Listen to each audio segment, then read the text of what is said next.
Newton and Curie, the Science Squirrels, from the best-selling author of Library Mouse, Daniel Kirk.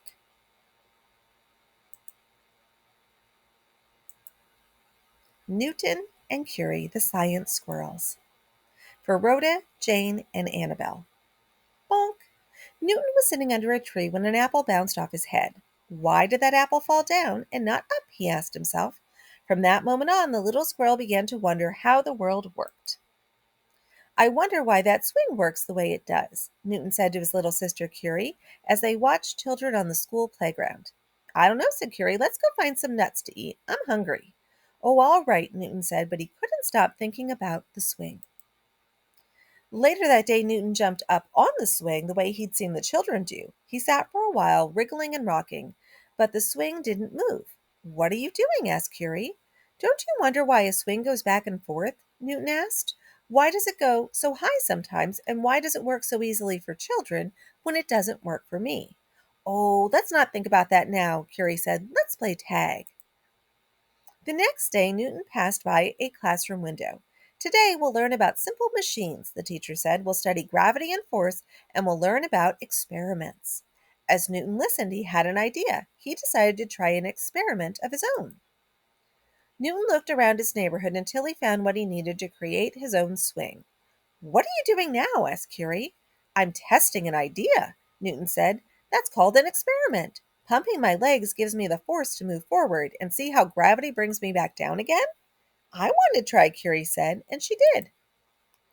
What's this? Asked a pair of robins, who were building a nest in the tree. It's science, said Newton. Curie laughed, and it's fun. The next day, Newton watched some children rocking up and down on the seesaw. He longed to try it for himself. At dusk, he went and sat down on one edge of the board. What are you doing now? Asked Curie. Come and sit on the other side, Newton said. We'll do an experiment. Curie sat down, but the board didn't budge. She jumped up and down, but there wasn't enough force to make the seesaw move.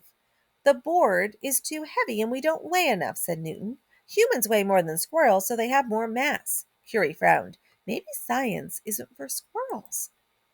In the morning, Newton hurried to the branch above the classroom window. He studied the whiteboard and listened to the teacher explain another simple machine. Newton could see that a lever and a fulcrum looked a lot like a seesaw. That gave him an idea. Newton searched his neighborhood until he found what he needed for a squirrel-sized seesaw. I'll bet you're making something, said Curie. Newton smiled. It's another experiment. The board is a lever, which increases the force we need to go up and down. The rock is for balance. It's called a fulcrum. If we put the rock at the center of the board, we can balance our weights on either end. Gravity pulls us down, and we use the force of our legs to push off again. Whee, said Curie, and it's fun. That does look like fun, said one of the robins. It is, cried Newton. How is your nest? It's all finished, said the bird, and we have 4 beautiful eggs. You should come take a look. Newton and Curie went to visit the birds in the tree. You're so lucky you can fly, Curie said. Gravity doesn't mean anything to you. Gravity affects everyone, Newton said. The next morning, Newton and Curie went to listen at the classroom window. With a wheel and a rope, the teacher said, you can make a pulley. A pulley makes it easier to lift heavy things. Curie said, if we had something big we had to move, that simple machine would be great, but I can carry everything I need in my own paws. That afternoon, Newton and Curie came to watch the children play, but it was a windy day, so the children stayed indoors. Just as the squirrels turned around to go, they heard a terrible cracking sound. A big branch snapped and toppled to the ground. Help! Cried the robins. Our nest has fallen. Our eggs are all right, the birds cried, but we've got to get them back into the tree where they'll be safe. I've got an idea, Newton said. Just wait here. Newton and Curie raced to the classroom window, which was open just a crack. The children were off at lunch, but they could come back at any moment. We could use those spools and some string to make a pulley, Newton said, but how are we going to get in there? I've got an idea, said Curie. Let's find a stick to use as a lever and pry the window open so we can get inside. The squirrels found a piece of branch and slid one end into the opening. Then they jumped and jumped on the lever until the window opened, just enough for them to scramble inside and get the supplies they needed. Back in the tree, Newton fit the spool over a small sturdy branch. Curie bundled the bird's nest into a cloth and tied it to a long piece of string. We're making a pulley, Newton said to the birds as he pulled the end of the string up the trunk. We'll use it to get your nest back into the tree. Please be careful, cried the birds. Once he'd wrapped the string around the spool, Newton grasped the free end of the string and jumped from the branch. Gravity pulled him down, but it wasn't enough. The nest was too heavy. I know what to do, Curie said, and she jumped onto Newton's back. Together, the two squirrels weighed enough to pull the string to the ground and lift the bird's nest into the tree.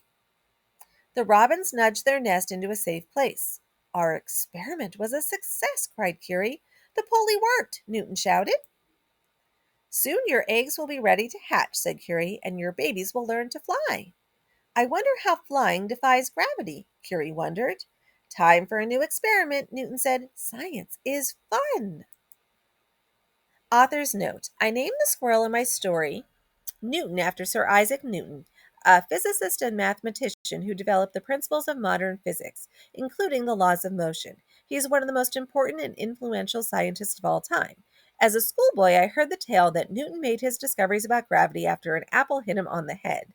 Today we know the apple story is an exaggeration, but that doesn't change our views of Sir Isaac's discoveries. Newton the squirrel sister, Curie, is named after another famous scientist, Marie Curie, who won the prestigious Nobel Prize twice. She was a physicist and chemist who conducted pioneering research on radioactivity, among many other things. Through my library mouse books, I encourage children to explore writing for themselves. I want them to become excited about making their own books, telling their own stories.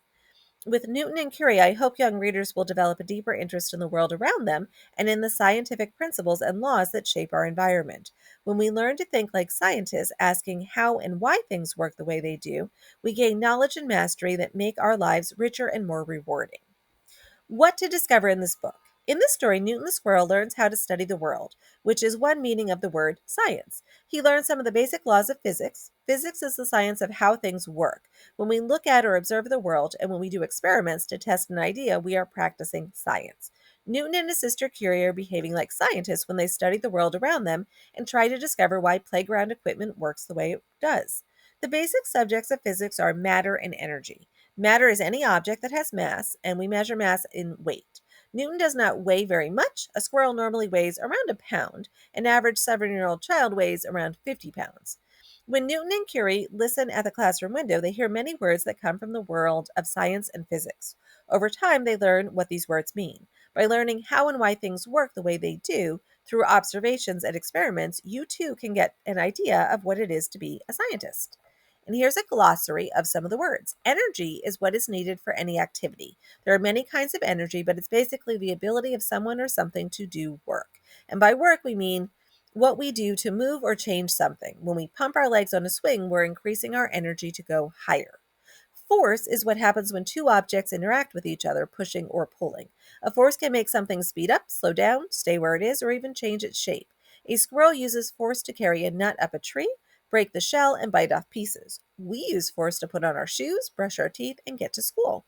We also use force to ride a bike, run to the corner, and raise our hands to answer a question in class.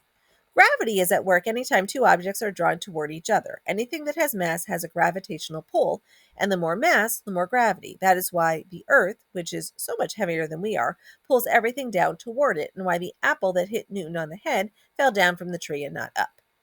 A lever is a kind of simple machine, which is an invention or tool that makes work easier. A lever is a bar balanced on something called a fulcrum that provides support. Forcing the lever down on one end creates a force pushing up on the other end. Newton builds his seesaw with a lever and fulcrum. There are many scientific principles at work in a seesaw. We use our legs to push off, which is a force, and gravity brings us down again. The length of the lever on each side changes the way the work is done. If we weigh more than the person on the other side of the seesaw, staying the same distance from the fulcrum allows us to keep the other person stuck up in the air. But if the heavier person simply moves closer to the fulcrum, it keeps balance. It helps balance the weight. And you could learn more. If you're interested in learning more about science, physics, observations, and experiments, there are many websites that explain the concepts. Here are some. You can pause on this page and go to some of these. I just recently went to the Buggy and Buddy one to look at some science experiments. And there are some other fun ones here for listening.